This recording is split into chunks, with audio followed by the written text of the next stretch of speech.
বন্ধু শব্দটা ছোট, কিন্তু এর গভীরতা আকাশের চাইতেও বিশাল। আমাদের জীবনে অনেক বন্ধু তৈরি হয়, কিন্তু বন্ধুত্বের মূল্য কয়জনই বা দেয়। সবাইকে বন্ধু বানানো উচিত নয়, কারণ কিছু মানুষ বন্ধুত্বের সুযোগ নিয়ে বন্ধু নামের বেঈমানও হয়।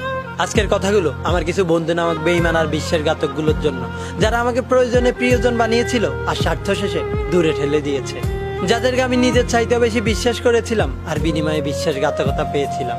জানিস বন্ধুরা, যেদিন তোরা আমাকে প্রথম বন্ধু বলে ডাক দিয়েছিলি, সেদিন থেকে তোদেরকে জীবনের একটা অংশ ভাবা শুরু করেছিলাম।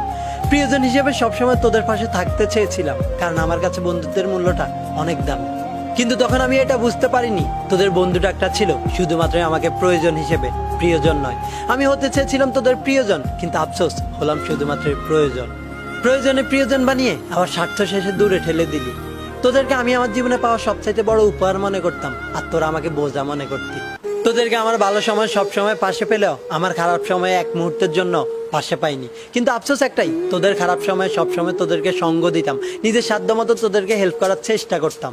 কতই না মুখে হাসি আর বুকে কষ্ট নিয়ে তোদের সাথে অনেকটা দিন কাটিয়ে দিয়েছিলাম, কিন্তু কখনো বুঝতে দেইনি, কারণ আমি কখনোই তোদেরকে প্রয়োজন হিসেবে ব্যবহার করতে চাইনি।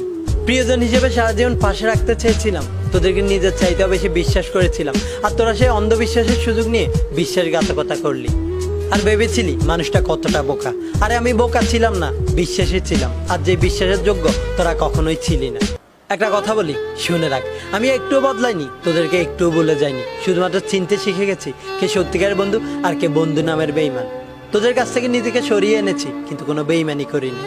একটা কথা মনে রাখিস, তোরা আমার বিশ্বাসের সুযোগ নিয়ে আমার সাথে বেঈমানি করলেও আমার দ্বারা কখনোই তোদের কোনো ক্ষতি হবে না, কারণ আমি বন্ধুত্বের মূল্যটা দিতে জানি।